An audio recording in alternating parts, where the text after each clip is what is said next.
一講到補氣，你係咪第一時間會諗起人參呢？嗱，俗有句話講，行外就飲人參，行內其實就係飲北芪嘅。不過你要記住，北芪飲得啱就係補藥，飲唔啱就係火藥嚟㗎。嗱，今日就同大家去講下，究竟春夏秋冬點樣去飲北芪先至係啱嘅。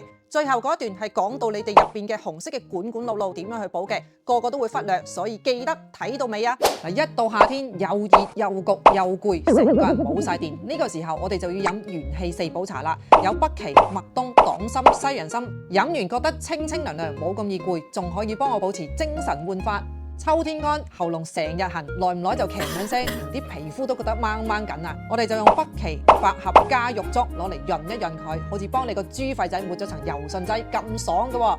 一到冬天，手仔腳仔冰冰凍凍，塊面又黃又冇色啊！我哋就用北芪、當歸、桂圓、紅棗幫你補翻啲紅色嘢，暖翻個身。怕上火啊，加翻幾粒麥冬 balance 翻得嚟，又補身。